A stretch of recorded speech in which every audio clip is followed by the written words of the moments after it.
welcome to Good Grief, the podcast dedicated to demystifying and destigmatizing grief with compassion and humor. I'm Nikki, I'm an end-of-life doula and a grief coach in Columbus, Ohio. And today, another special guest episode. I feel like I've had a lot of these lately. Most of the season has been guests, and that is just because I've been meeting with the coolest people that I just had to have on the show. I've got more recordings coming too that I'm super excited to make into full episodes just for you. I will have some solo episodes again, I promise.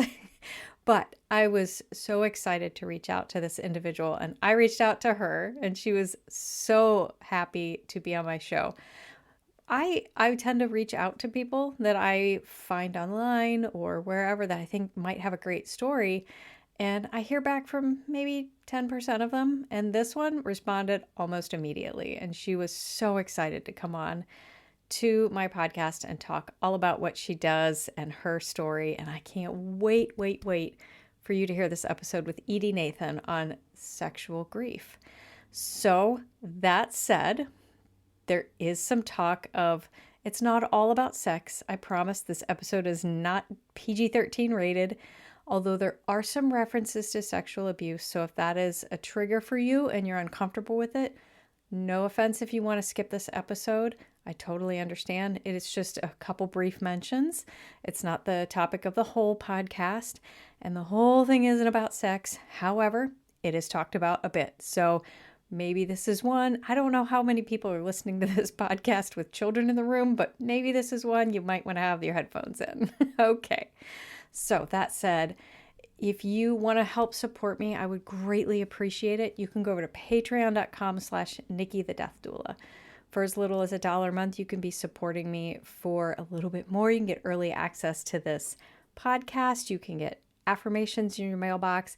You can follow me over there for free and you will still get some great content. But at the higher tiers, you get more stuff. If you want to be a VIP, you get a free coaching session every month from me. I would love to help some of you out. So please head over to patreon.com/Nikki the Death Doula. And if you want some merch, you can check that out at nikkithedeathdoula.com/podcast. All sorts of great stuff there about this show, past episodes, merch, resources. Go check it out. But that's not why you're here. You're here because you want to hear my conversation with Edy Nathan. So without further ado, we'll get right into it. Hello, ladies and gentlemen. Thank you so much for coming back this week. I am super excited to have another great guest episode, and I am very excited for my guest this week. This is a topic I've been itching to get into for quite some time. Never had the balls to really do it myself, but now I have somebody who has the balls and the knowledge. So, Edy Nathan, I'm going to give you a moment. I would like for you to introduce yourself a little bit to my listeners. Tell us about you and why you're here today. You know, there's a point in people's lives where something wakes them up and it's just nags at you. And it's just, I have this wonderful magnet on my refrigerator and it's a pirate's chest. And there's a button that you push. And when you push the button, it goes knock, knock, knock, knock. And then it says, let me out of here. And so I'm here because I've felt that way. And I think that people feel that way when they're feeling stuck in their grief, in a way that they've been living their lives, maybe because they haven't even felt that they've got choices. And so that's a little bit about like why I do this work. Okay. I am a survivalist. And what I mean by that is that I've experienced traumatic events that have forever changed my life and that have brought about a grief reaction. And I would say that most people don't think of it as grief. They think of it as trauma. They think of it as an experience that, forever changed them. Sadly, many clinicians will dive into the event that one experiences or what the result is of that experience or event, which is sometimes anxiety or depression or incredible fear or rage or, self-loathing, Mm-hmm. right? And those are certainly ways that we have all experienced a result of an event that forever changed us in different ways. However, what I realized is, as a working in grief and the grief that is the result of a loss of a loved one, that it became my idea of grief and what happens when we get stuck in it, that there's usually a bigger story. And Yeah. so I'm here to talk about that bigger story that I am now calling the sexual grief effect. Oh, yay. I love this. And I'm just so grateful for you and what you do and being brave to share this subject because like you were saying before we started recording, I'm always out here saying we're just not talking about death and grief and God knows we're not talking about sex either and any of that. So yeah. So tell us a little bit about what it looks like for you now. Like what is it? What is your practice and how are you helping people? The sexual grief effect is a culmination of a lot of years of working with people who carry their wounds and sometimes become their wounds. And what I've realized is also because I'm a survivalist is that I didn't want to be what happened to me. I wanted it to be a sliver of who I am that informs how I decide to live. And that's, I thank love you. that. Yeah. Because otherwise it was going to make me crazy, crazier than I, already am. Because frankly, I think we're all just a little tiny crazy. We need a little bit of that We edge, all have a little bit of crazy in right? us. A little bit crazy. So, so the, the the issue though is how for me as a clinician was how was I going to help people find their own voices in expressing that which we didn't have words for. And I'd been working. I'm a sex therapist, and my governing body certifies me as a sex therapist, and I'm a clinician, a psychotherapist, and I'm also very much into the spiritual world. And how was I going to combine them all Mhm. to talk about? First it was grief, and then as I was doing more and more work within the sex therapy arena, Mhm. I realized how much grief was there. Mhm. Not And when I talk about sex, I'm not talking about doing it. I'm Right. not talking about, come on, let's go on a date and let's get into bed. Right. That's not what I'm talking about. Mhm. Because though there can be grief there, and I will talk about that kind of grief, the grief that I'm talking about, the sexual grief, actually is about what happens in the brainstem when there's been a sexually traumatic predatory event. Mhm. And I'm going to let your listeners figure out for them what that might mean. Yeah. I don't have to label it, I Mhm. don't have to name it, because a predatory event can be different for everyone. Yes. What I can tell you is that I think about 1 in 3 women are affected by this, and 1 in 6 men are affected by this. Mm. And a predatory event can also be a developmental hit. Okay. The unwanted child can Mhm. be affected by a grief. When they come into the family and they see their other siblings perhaps being well treated and they are not, Mhm. or the child who is bullied and they have such low self-esteem that it affects their ability to be intimate, to learn, to feel self the to have the ability to self-care. Yeah. If a woman who is getting her menses doesn't know that she's getting them and she thinks she's bleeding to death, sexual grief shows up. Mhm. And And for the guy whose first sexual experience and his anxiety overwhelms him and he's not able to perform, Mhm. sexual grief comes up.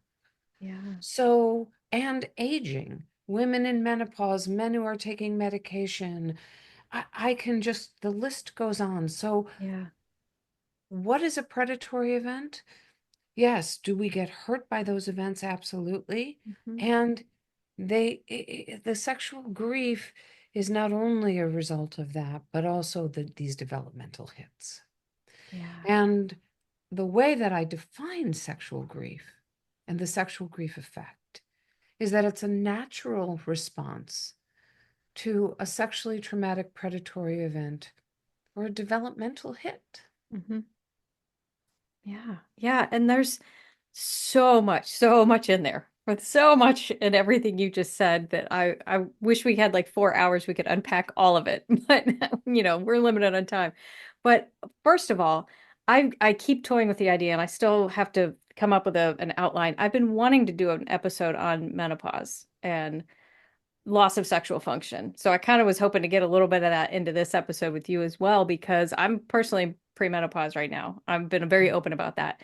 And there's been a lot of Thank you. personal grief I'm going through right now with changes Yes. to my body because, Yes. oh my God, it's a completely different body than it was 4 years ago. And I don't know what to do with it. I don't know how to live in it. And it's uncomfortable. It feels weird to me. So there's just not having the same body I did 4 years ago has been so difficult for me to navigate the world. And it's been a grief. I That's right. grieve That's right. for the body I used to have, That's right. physically and non-physically, chemically, hormonally, everything is just completely different. That's right. And so thank you for even mentioning that too, but also the grief that comes with any type of sexual trauma, be That's right. it physical, emotional, mental, spiritual, any of that is we don't talk about those things. We might have a little bit of advocacy for people who might be a victim of sexual assault. And, you know, for women, way more than for men. There's very little resources out there for men. And I can't imagine the grief that men must go through who are victims of something Thank like you. this. Thank you for saying that. Thank you. Yeah. Because, yes, I mean, historically, at least we as women have women to sometimes talk to, friends, men, Hmm. not as much. Yeah. And men are lost in Hmm. this conversation too often. And when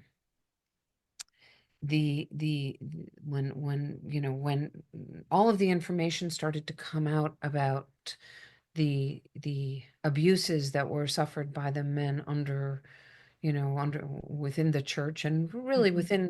within some other religious factions. Sure. Okay, I'm Yeah. not just going to talk about the church. People who are in power, okay, and who abuse and use their power to abuse. Yep. And sadly, though, these little boys who grew up into men and were affected by a sexual grief that impacted their senses of self, that impacted their personal identities, that impacted social and sexual identities. Hmm. And and and anyone who has that theme of having survived a predatory event Hmm. absolutely goes through what I call self-loathing. And the Yeah. idea here is we move from self-loathing with this protocol that I've developed into liberation and then love. Hmm. And when you were talking about menopause, I don't want to lose that thread because you are in a different body. Hmm. The hormones you are experiencing are unlike any other hormones or lack thereof Yeah. than you've ever experienced before. Hmm. And the loss and the grief of having your body change, of having your desire change, and for anyone out there, for sex being uncomfortable if you are sexual, for sex even not even just being uncomfortable, but hurting and Hmm. not knowing what to do, not knowing how Yeah. to express it to your partner. So Yeah. instead in a partnership or otherwise, there is a shutting down, Hmm. and there are no words often to Yeah. express that which is going on. Yeah. I talk a lot about menopause. I think it's incredibly important. And the Yeah. same thing for men. Men will look like they have lost their desire when indeed they are experiencing some erectile issues Hmm. that are m- often cause a man to feel that he has lost his masculinity and Yeah. he has lost his sense of self. Hmm. And so then we've got two people together who are both feeling Yeah. individually and not sharing it, that Yeah. they have a sense of incredible loss. Yeah. And there's shame around that, which I Yes, feel is where the grief comes into play because I'm very lucky. My husband and I have great communication. We are very open with each other and we are not afraid to talk about the difficult things when we need to. It's not that's always wonderful. comfortable. I'm not gonna say it's, No. kittens and butterflies over here, but we can at least have those conversations. Yeah. There's so many people that don't. And then when one or the other can't perform or is just having discomfort or straight up pain or it's just not happening, there's so much shame with that. And the tendency to withdraw and say, well, I'm broken. Something is not right with me. And then grieving that you that didn't have that issue two That's years exactly ago. right. That's right. And the yearning, I often will refer to grief as a yearning and a hunger for Hmm. that which we can't get back. Yeah. And, and what is interesting about this entire conversation, and I really appreciate your honesty here, is how difficult it is so often to communicate to a partner what is going on, how Yeah. you are feeling, how one is feeling. Hmm. Perhaps memories for someone who's been a survivalist, that they've been able to put down for years all of a sudden start to come up and Yeah. they don't know what to do with them and they don't know how to communicate Yeah. what's going on. And there's a sense of being imprisoned. Hmm. And that imprisonment is like it's as if they feel it, and I have felt this way too, as if whatever is going on is holding you hostage. Yeah. That's exactly how I feel almost every day. I feel like I'm trapped in a body that's not mine and I don't know how to get out of it and into Like mine who again. am I, and who and who stole me from me? Yeah. Yeah. Yeah, Right? exactly. Oh my gosh. So, yeah, thank you for diving into that a little more. It's interesting because I've never been a super open person about private things like that, but since I've been doing this podcast, I've seen how it helps people to just talk about the achy things and the things that we don't want to talk about. So I've become way more open about it.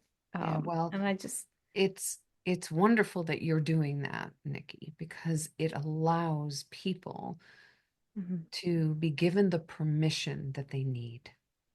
And really, when I talk about sexual grief and the sexual grief effect, and I talk about, moving from self-loathing to liberation to love, that self-love is really, really hard. Yeah, And I replace shame, the idea of shame, with the self-loathing, because we tend to use shame so much. And sometimes when we use a word and an idea over and over and over again, we kind of become a little immune. And yeah. so the self-loathing is a framework that I'm ascribing to in this moment.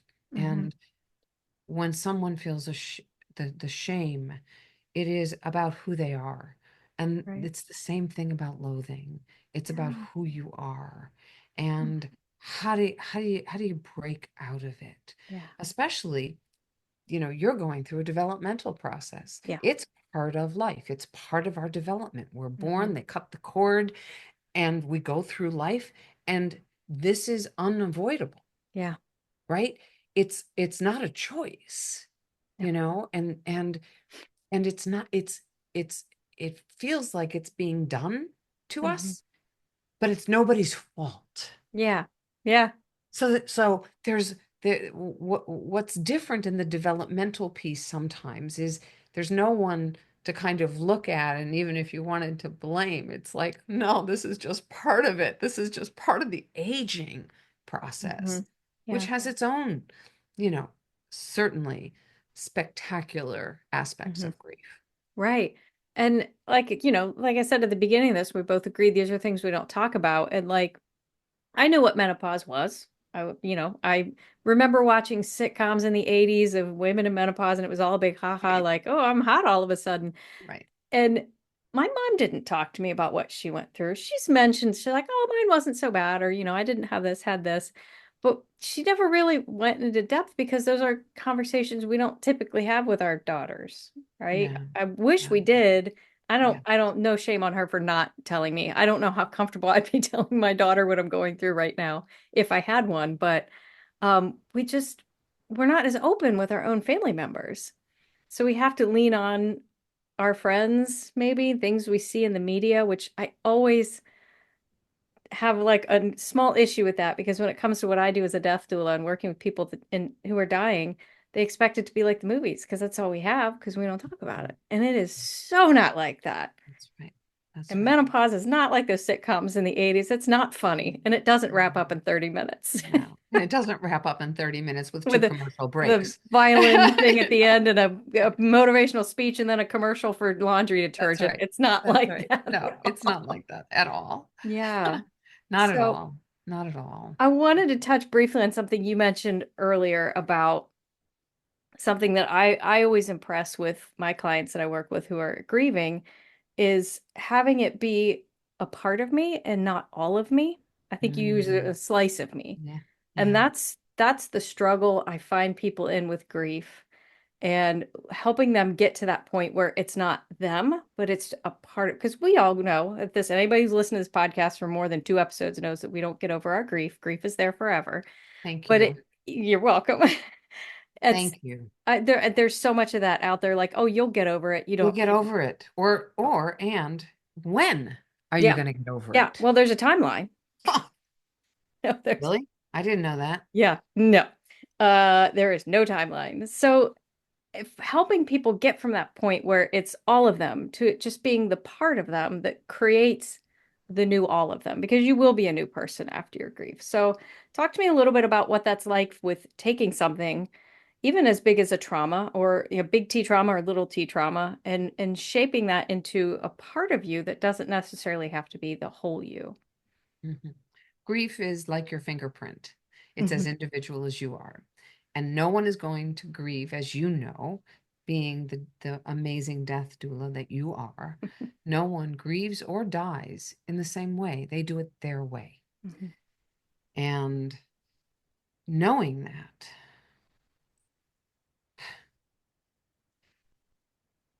there are lessons, Yeah.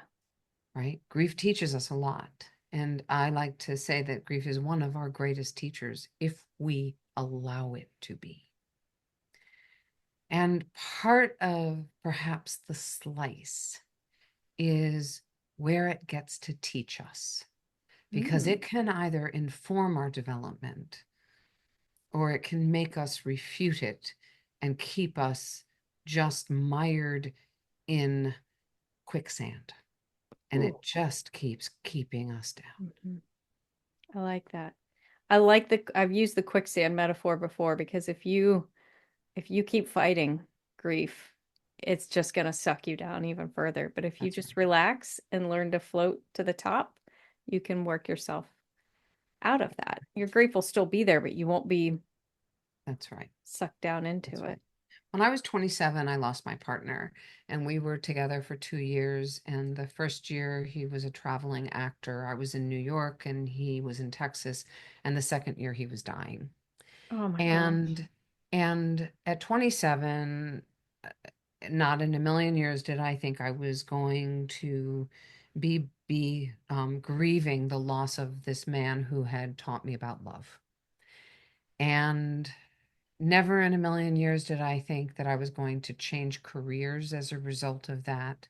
But Mhm. because of that loss, Paul is in everything I do. And he gave me this career.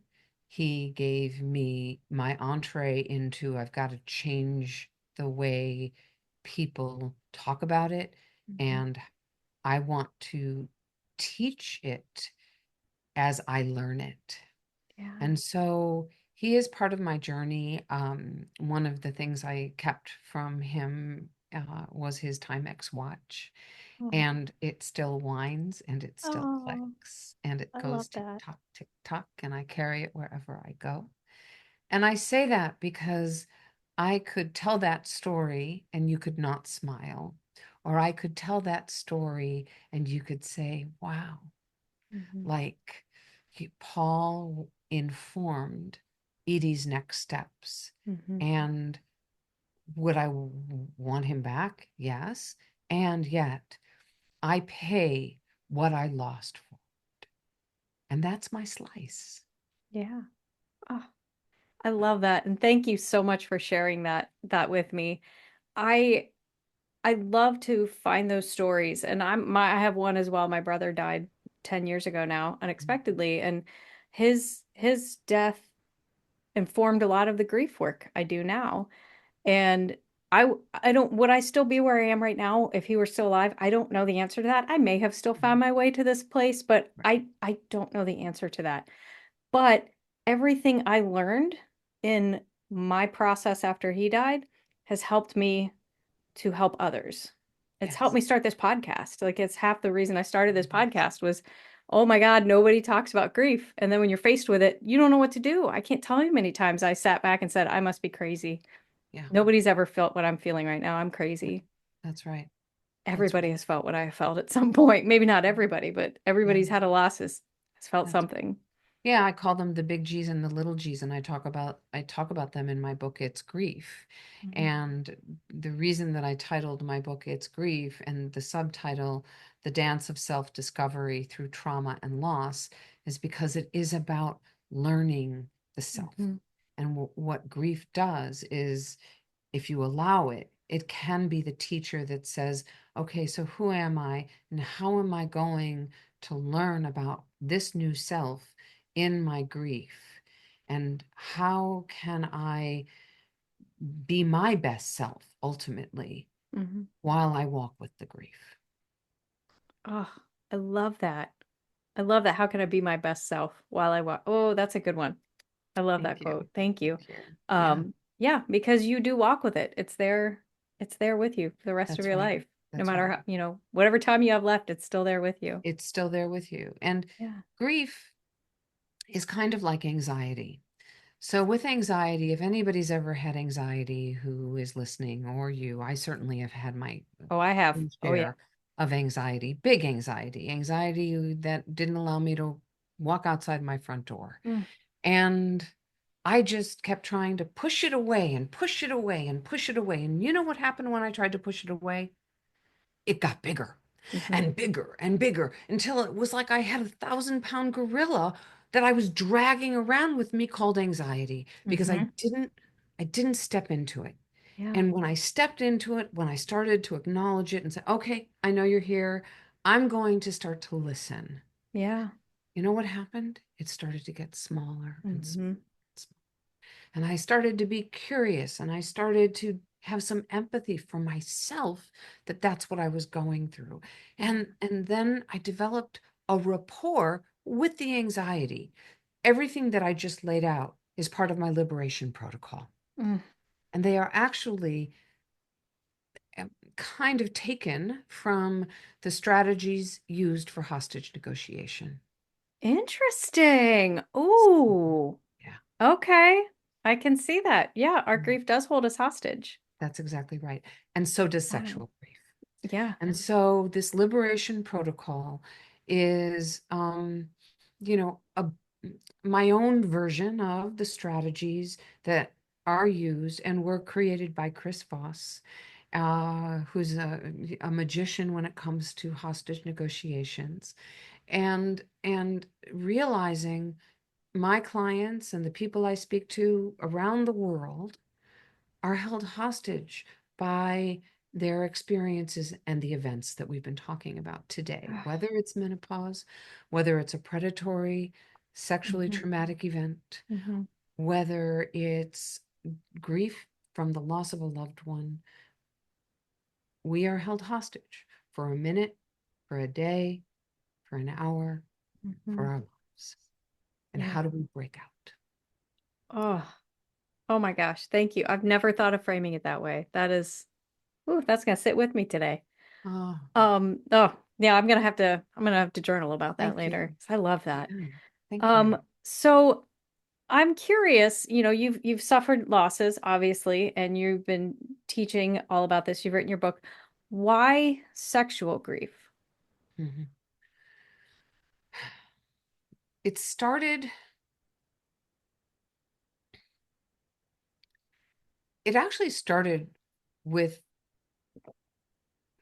clients who were grieving, and it was 2, 3 years down the road, and the grief was unrelenting. Okay.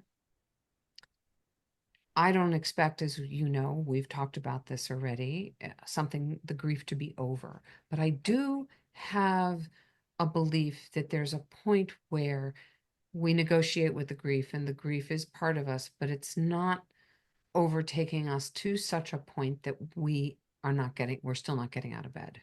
Hmm. And when it's that complex and that complicated, barring that it was multiple deaths, barring that it was multiple suicides, or it was a suicide that was done in front of you, that's a whole different thing. Okay. Yeah. So I want everybody to understand that I'm talking about, it was an aged parent, and it doesn't matter if you expected it, but it was a loss, and Yeah. that it becomes more and more complicated.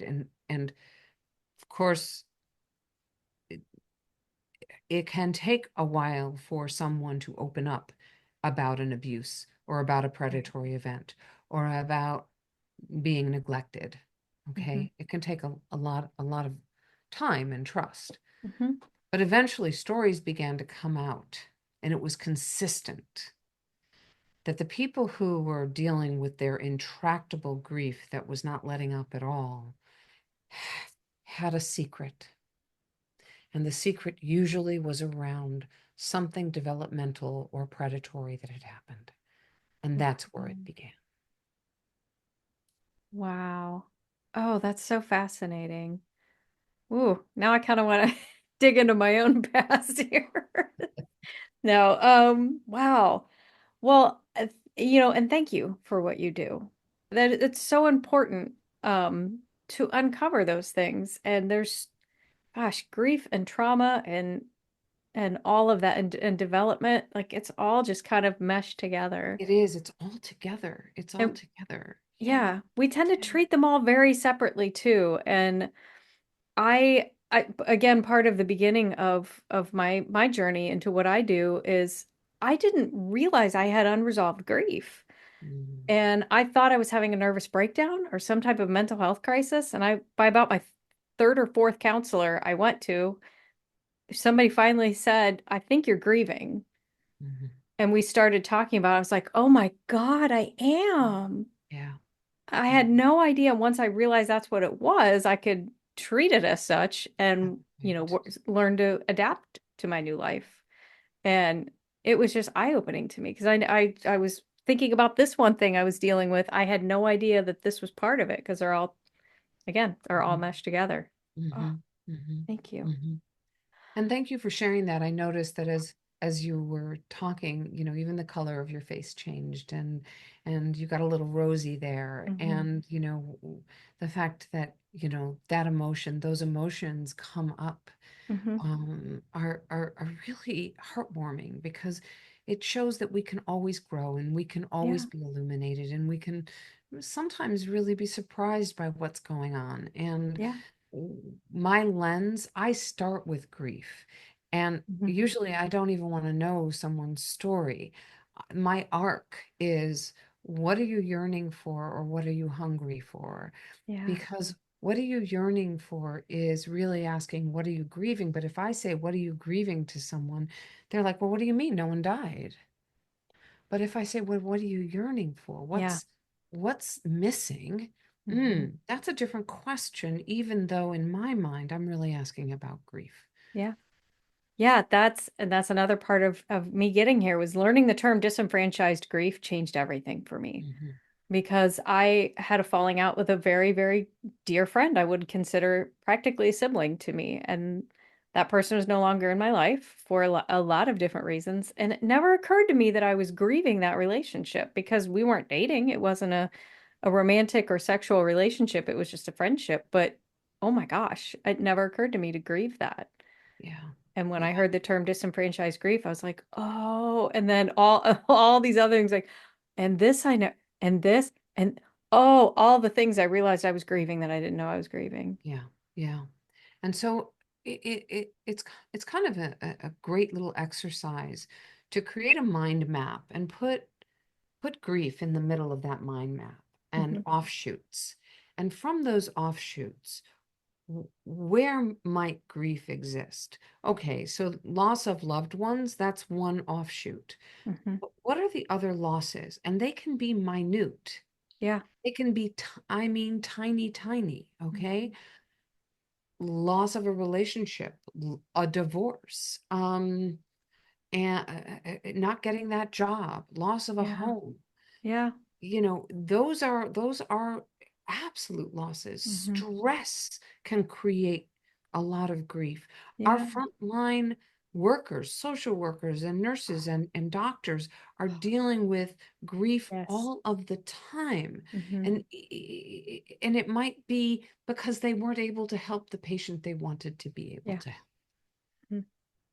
Yeah. There's another under-recognized one. When I visit nursing homes to talk to them about what I do and my services, I always ask what do you have in place for your staff to deal with their grief?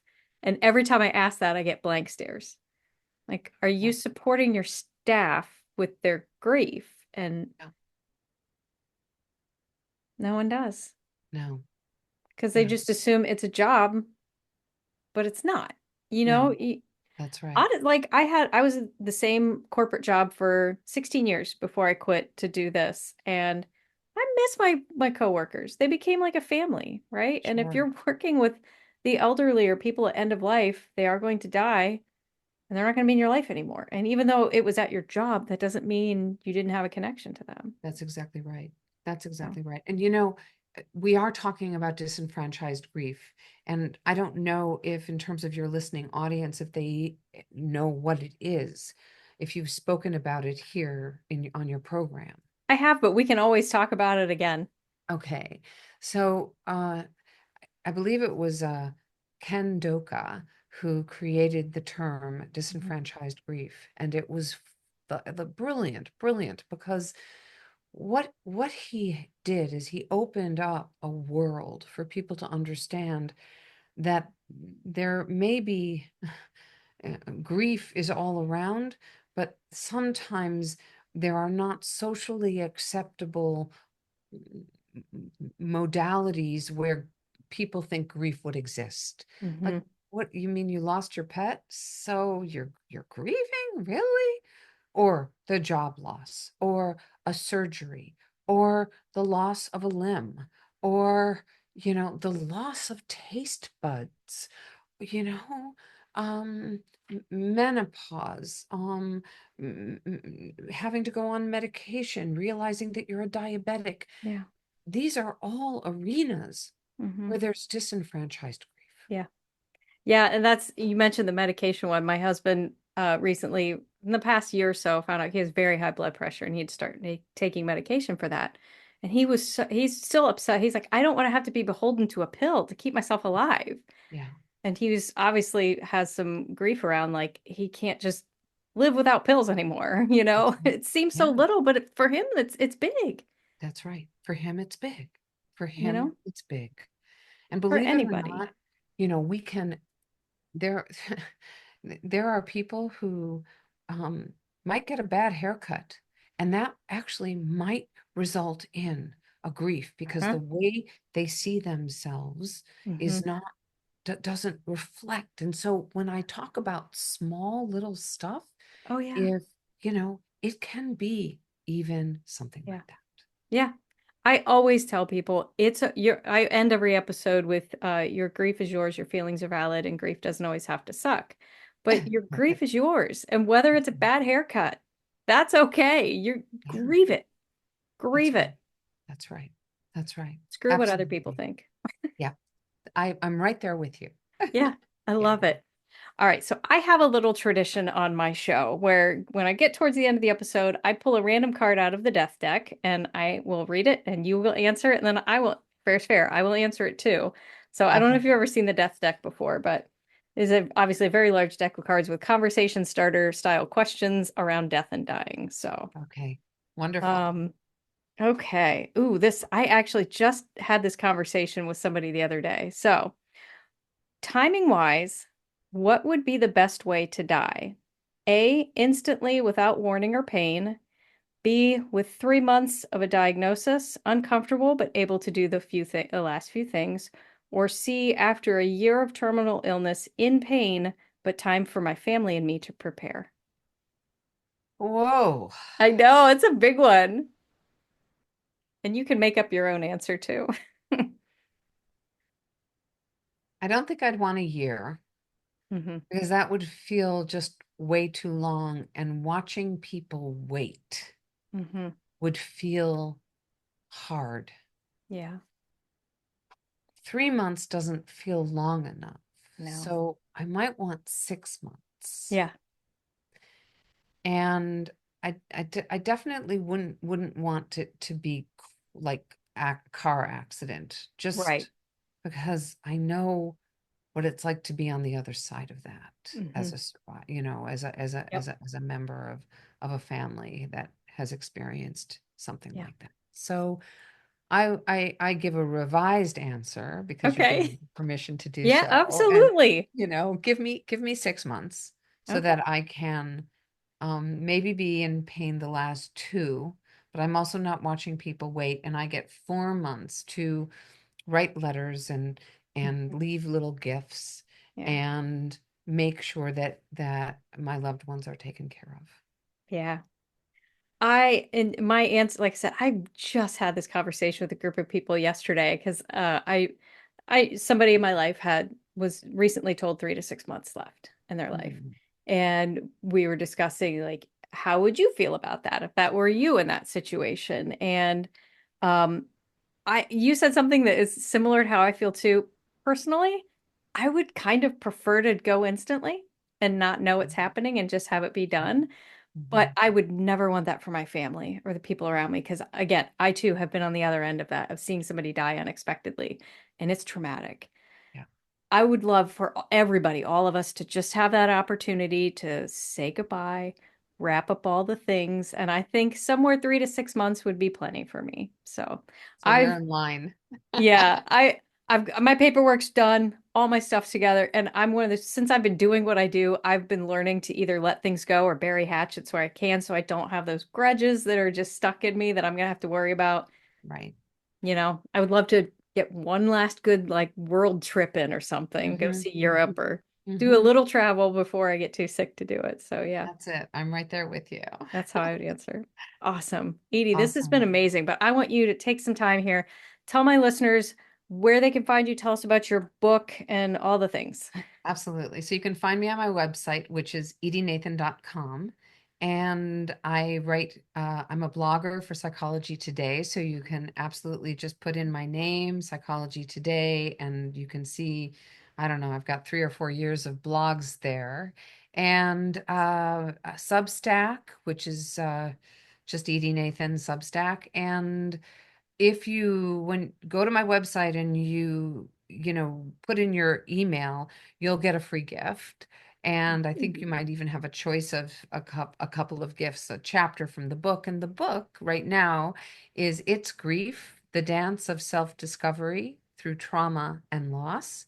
Ooh, And I also have a journal that I just put out, and it's the It's Grief Journal. And there are the same three prompts in on every page. It's for 3 months, and it's where you stuck, who are your allies, and what's the metamorphosis you're looking for. And at the back of the book are 4 pages of emotions, because when we are grieving, it's very hard to be able to say, this is what's going on for Mm. me. Yeah, So what's good is that you don't have to think. You can just go to the back of the book. I love that. The new Yeah, book, I'm looking for a publisher. If anybody knows a publisher who's interested in taking a chance on brand new topic. Right now, my working title is Dare to Live, Liberate the Self from Sexual Traumatic Experiences and Learn to Thrive. I like it. I love it. Thank you. Yeah, thank you. And I love the journal. And yes, when you're grieving, when somebody asks how you're feeling, that is an impossible question to answer. That is so true. I give people similar lists. I'm like, here, when somebody asks you how you're feeling, you can just point. You don't even have to say it, or at least you have this as a guide. Be like, I think I'm feeling ennui today. That's You right. know? So anyway, Edie, this has been lovely. I can't thank you enough for coming here and sharing your knowledge with my listeners and all about your book. I'll have the links to everything for Edie stuff in the description so you can check that out. So Edie, thank you so much. Thank you so much. Okay, another huge shout out and thank you to Edie for taking her time to chat with me, tell us all about her work, her history, and share this so important subject with you all. I hope you enjoyed it. If you did enjoy this episode, please leave me a rating and a review. If you're on Apple Podcasts, just put in a couple quick sentences on why this episode or why my show resonates with you. That's the best way for more people to find me. If you want to support me a little bit deeper, patreon.com/NikkiTheDeathDoula. You can also find me on Substack. I'm not really doing the social media anymore, so you can go to Substack and find me there. I have a newsletter I send out twice a month with some information, resources, all sorts of great stuff there. You can get added to my newsletter list. And if you sign up on my website for my newsletter, you will get a little notebook, a little booklet with some information on how to help people who are grieving. You get some great free stuff there too. So that's NikkiTheDeathDoula.com. If you would like to be on my show, or if you have a story you would like to hear about, please let me know. You can do all that there. I've got a thing at the top that says podcast. Great information there. You can reach out to me through there, anywhere else on my website. Thank you so much. And I hope you have an amazing week. And remember, as always, your grief is yours, your feelings are valid, and grief doesn't always have to suck. Good Grief with Nikki the Death Doula is produced by Nikki Smith of Nikki the Death Doula LLC in Columbus, Ohio. Nikki the Death Doula LLC is for consulting, education, emotional support, and guidance, and is no way considered a funeral establishment or licensed mental health establishment. Scripts, editing, sound design, literally everything with this podcast is done solely by Nikki Smith of Nikki the Death Doula LLC, with the exception of the music. The music is Cheery Monday by Kevin MacLeod. Licensing information can be found at filmmusic.io.